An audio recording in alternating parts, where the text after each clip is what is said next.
Ojo eneh ning kono yo, Nduk. Wong nurut kuwi kudu manut. Nggih, Bu. Dengan sinar lampu HP, Dewi mencoba mendekat ke kamar itu. Kamar terlarang itu. Dan benar, pintu kamar itu terbuka. Ini Mbak Fani kok nggak kelihatan, apa sudah berangkat kuliah? Ya nanti aja lah ya ceritanya ya. Detik berikutnya, jantung Dewi seolah berhenti berdetak. Kaget, ketakutan, dan sulit bergerak. Dewi melihat ada sosok makhluk tinggi, besar, berdiri di pojok kamar itu. Tiba-tiba muncul suara perempuan yang Dewi sangat mengenali suara itu. Ojo ganggu adikku. Cukup aku wae sing dadi tumbal.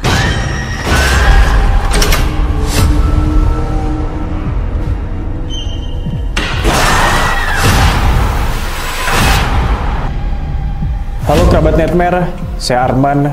Selamat datang di Kismis, Kisah Mistis. Buat Anda yang takut mengikuti cerita ini, lebih baik jangan nonton, karena ini sangat mengerikan.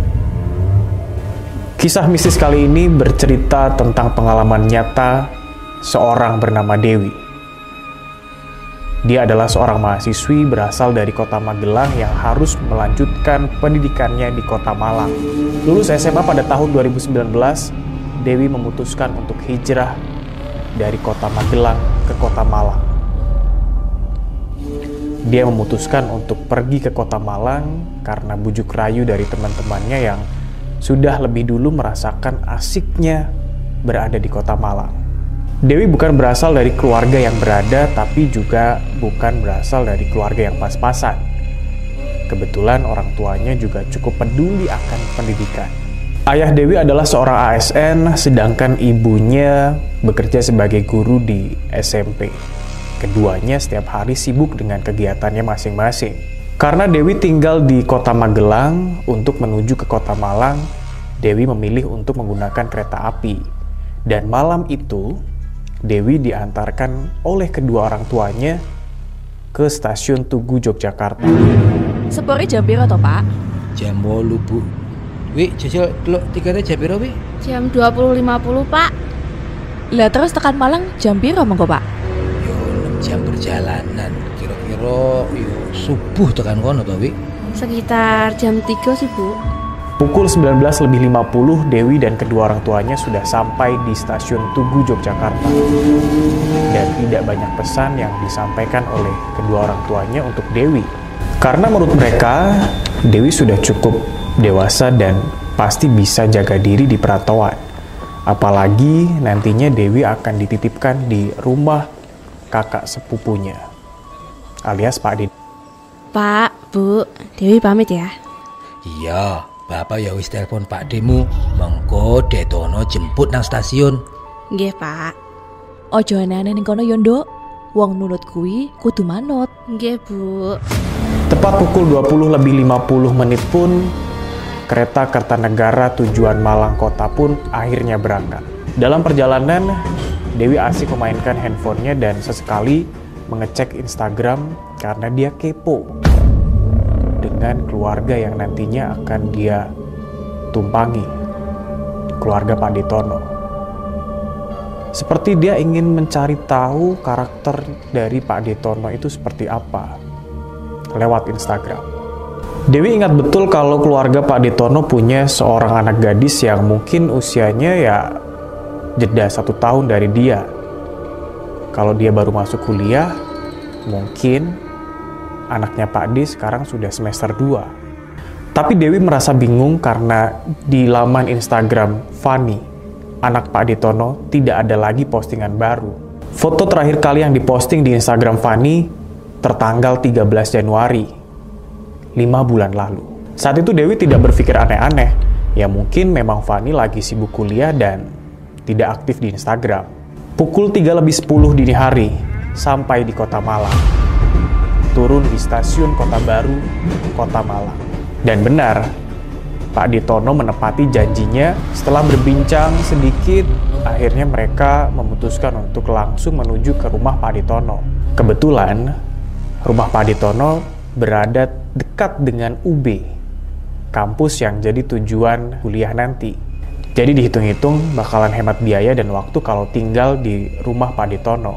Perjalanan dari stasiun Kota Baru Malang menuju ke rumah Pak D sekitar 15 menit.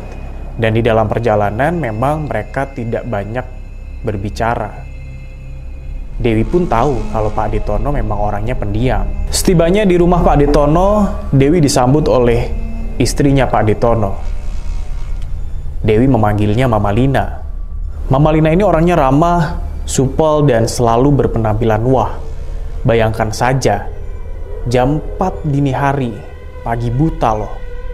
Mama Lina menyambut Dewi dengan penampilan yang penuh dengan perhiasan, pakaian mengkilap, dan dandanan yang cukup gonjreng. Makanya, dia nggak mau tuh dipanggil Bude, maunya dipanggil Mama Lina. Menurut Ibu Dewi, kehidupan Pak Detono dan keluarganya sebelumnya biasa-biasa saja.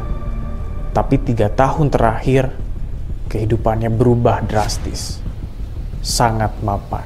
Padahal Pak Detono hanya punya 1 rumah makan sederhana.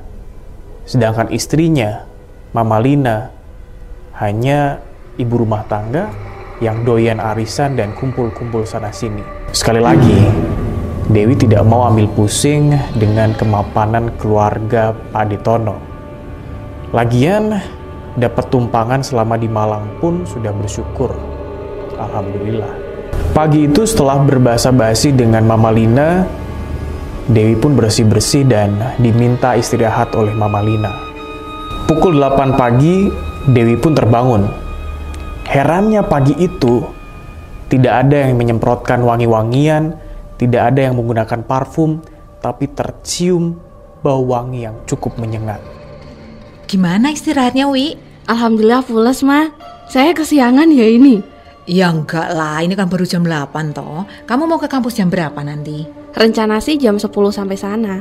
Oh ya udah, kamu mandi dulu, habis itu sarapan ya. Oh. Baru berangkat ke kampus. Iya, Ma. Ini Mbak Fani kok nggak kelihatan apa sudah berangkat kuliah? Lah, ya nanti aja lah ya ceritanya ya. Kok nanti saja ceritanya? Dewi mulai bingung ada cerita apa. Di mana Mbak Fani? Apakah dia masih kuliah? Atau jangan-jangan sudah menikah diam-diam? Ah sudahlah, gak usah mikirin yang aneh-aneh. Fokus aja kuliah. Setelah rapi, Dewi akhirnya sarapan dengan Mama Lina. Tapi anehnya, Mama Lina tidak sedikit pun menyinggung tentang Fani anaknya. Setelah selesai sarapan pun, Dewi akhirnya berpamitan untuk berangkat ke kampus. Dan sekali lagi, Dewi mencoba memancing obrolan tentang Mbak Fani, anaknya Pak Detono dan juga Mama Lina. Ini kamar Mbak Fani ya, Ma? Oh itu, bukan. Itu kamar kosong kok. Dulu kamar tamu, sekarang nggak dipakai, Wi. Oh gitu lah. Terus kamar Mbak Fani yang mana, Ma? Yang kamu tempati. Hah? Dulu, sekarang kamarnya di atas. Ya udah, kalau mau jalan hati-hati ya, Wi. Kalau sudah selesai urusan kampus, jangan main kemana-mana dulu loh ya, langsung pulang. Nanti Pak Dimu khawatir. Iya, Ma. Siap. Oh iya, Wi. Nanti besok atau kapanpun jangan masuk kamar itu ya, Wi. Nanti besok atau kapanpun jangan masuk kamar itu. Kamar misterius? Apa isi kamar itu? Pertanyaan itu mulai mengganggu pikiran Dewi. Dalam perjalanan, Dewi mencoba mengecek Instagram Fani. Tapi anehnya, Instagramnya sudah di private. Dewi langsung berpikir, kok di private? Perasaan semalam di kereta masih bisa dilihat. Mungkin Fani sendiri yang melakukannya. Dalam artian, Fani memang baik-baik saja, tapi nggak tahu ada di mana. Pukul 3 sore, Dewi pun akhirnya sudah sampai ke rumah lagi. Dia bertemu dengan Bibi yang membantu di rumah Pak Detono. Bibi bilang kalau Mama Lina sedang pergi arisan dan nggak tahu nanti pulangnya kapan. Sementara, Pak Detono sejak pagi sampai malam hari masih berada di rumah makan. Jam 5 sore, Bibi yang membantu di rumah Pak D akhirnya pamit untuk pulang. Dewi pun agak heran. Rumah sebesar ini, kenapa asisten rumah tangganya tidak ada yang tinggal di rumah? Pukul 7 malam, Mama Lina dan juga Pak D belum juga pulang. Dewi pun berpikir, pantas saja mereka kaya raya, karena keduanya pekerja keras. Kerja pun sampai larut malam. Jam terus berputar, dan tidak terasa sudah menunjukkan pukul 8:30 malam. Karena lapar dan menunggu Pak Detono dan Mama Lina yang tidak kunjung pulang, akhirnya Dewi pun memutuskan untuk menuju ke dapur untuk makan. Baru saja Dewi membuka pintu kamar, dia mencium aroma wangi yang cukup menyengat, yang mirip seperti wangi pagi tadi. Dewi melangkah keluar dari kamar dan bau itu pun semakin menyengat. Bau itu berasal dari kamar yang dilarang oleh Mama Lina untuk dimasuki. Saat Dewi mendekati pintu kamar itu, Dewi teringat dengan pesan Mama Lina, jangan masuk kamar itu. Dewi mengurungkan niatnya dan berlalu menuju dapur. Dapur yang terletak di belakang, dekat dengan pekarangan atau taman belakang rumah. Anehnya, saat Dewi memasuki area dapur, bau wangi itu kembali muncul. Tapi kali ini berbeda, tidak begitu menyengat. Dewi melihat ke arah jendela, tidak ada tanaman bunga melati atau bunga lain yang bau wangi. Di situ hanya ada pohon-pohon kecil, bunga taman, dan batu yang ditumpuk. Dewi semakin bingung, bau apa sebenarnya ini? Belum saja Dewi menutup jendela dapur, tiba-tiba terdengar suara mobil memasuki area rumah. Itu pasti Pak Detono atau Mama Lina yang pulang. Dewi pun akhirnya bergegas untuk menuju halaman rumah. Ternyata yang datang bukan Pak Detono atau Mama Lina, tapi Mas Yanuar, supirnya Pak Detono. Mas Yanuar bilang kalau Mama Lina dan Pak Detono mungkin pulang larut malam karena masih ada acara di rumah rekannya. Jadi mobil yang tadi pagi dibawa oleh Mama Lina dibawa pulang oleh Mas Yanuar. Setelah mobil terparkir rapih di garasi, Mas Yanuar pun pamit. Tapi sebelum pamit, dia menyampaikan titipan pesan dari Mama Lina. Jangan buka kamar tengah. Itu pesan Mas Yanuar dari Mama Lina. Kamar yang dirahasiakan itu. Kamar yang mengeluarkan bau wangi. Kamar yang bikin Dewi penasaran. Tapi sekali lagi, meskipun timbul rasa penasaran, Dewi tidak mau ambil pusing. Lagi-lagi dia sadar kalau dia hanya numpang di rumah ini, bukan penghuni yang bisa seenaknya saja untuk masuk ke setiap ruangan. Setelah makan secukupnya, Dewi lanjut sholat Isya, kemudian merapihkan berkas yang ada di kamarnya dan lanjut untuk istirahat. Tepat pukul 10 malam, saat Dewi keluar dari kamar karena dia mau pipis, tiba-tiba terdengar suara seperti gagang pintu yang dibuka. Pintu depan padahal terkunci. Dewi sendiri yang mengunci. Kamar mandi, kamar Pak D yang berada di ujung ruangan, juga terlihat sudah tertutup. Apa ada kucing? Padahal dari pagi tidak terlihat seekor kucing pun di rumah ini. Keadaan di ruang tengah pada saat itu pun memang sudah gelap, karena lampu sudah dimatikan. Tiba-tiba Dewi dikagetkan dengan vibrate HP yang bergetar di tangannya. Ada pesan WhatsApp dari Mama Lina. Mama Lina bilang kalau dia dan Pak Detono mungkin pulang besok pagi. Belum saja pesan dibaca selesai, tiba-tiba terdengar suara bicitan pintu yang dibuka. Suara itu berasal dekat dari Dewi berdiri, dan Dewi tersadar masih ada satu pintu yang belum dicek. Kamar terlarang. Iya, kamar itu. Suara decitar itu berasal dari kamar itu. Dengan sinar lampu HP, Dewi mencoba mendekat ke kamar itu. Kamar terlarang itu. Dan benar, pintu kamar itu terbuka. Seolah ada orang yang baru saja masuk. Perlahan dan hati-hati, Dewi semakin mendekat ke kamar itu. Dan masih dengan menggunakan cahaya HP, Dewi akhirnya masuk ke dalam kamar yang sebenarnya dilarang untuk dimasuki. Gelap. Gelap sekali kamar ini. Dewi meraba-raba dinding kamar mencari saklar, tapi tidak juga ketemu. Kamar itu wangi sekali. Dewi mencoba melangkah ke arah tengah dari kamar itu dan melihat ada kain putih seperti kelambu. Yang pertama Dewi lihat adalah tempat tidur besar berkelambu berada di sisi kiri. Rangka ranjangnya terbuat dari besi yang kokoh. Kelambu bagian depan dalam keadaan terbuka, sehingga Dewi bisa melihat dengan jelas kasur di dalamnya. Di atas kasur banyak sekali bertebaran kuncup bunga, tapi entah dari jenis apa. Tapi sekarang Dewi jadi tahu dari mana asal bau wangi itu. Dalam kamar itu terlihat dinding kamar yang ditutupi oleh kain berwarna hitam dan menutupi sampai ke langit-langit kamar. Di sebelah ranjang terdapat meja yang cukup besar dan di atasnya tergeletak benda-benda aneh yang cukup menyeramkan. Dewi tidak bisa berkata-kata, hanya berbisik dalam hati, "Ya Tuhan, ruangan apa ini?" Walaupun belum sempat melihat semua isi kamar, Dewi akhirnya berniat untuk kembali ke kamarnya. Dewi takut sekali. Tapi belum juga sempat kaki Dewi melangkah, tiba-tiba terdengar suara. Ada suara mengeram, pelan, tapi terdengar sangat jelas. Refleks, Dewi mengarahkan cahaya ponselnya menuju ke sudut kamar.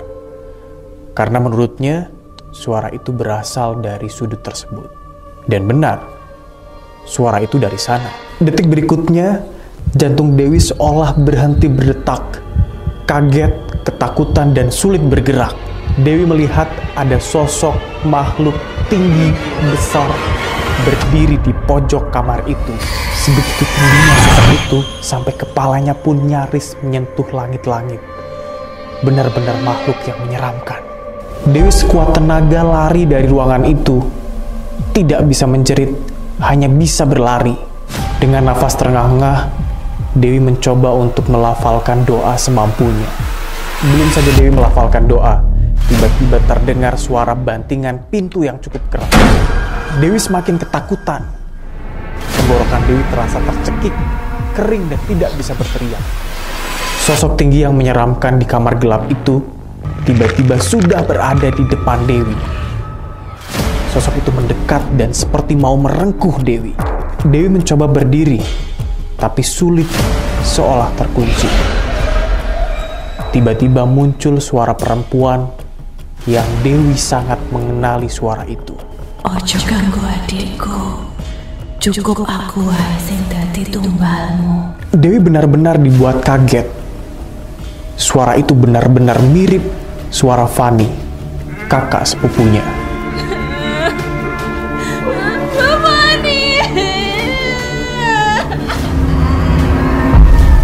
Dewi mencoba bangkit lagi, berdiri dan lari sekuat tenaga. Dia lari benar-benar takut.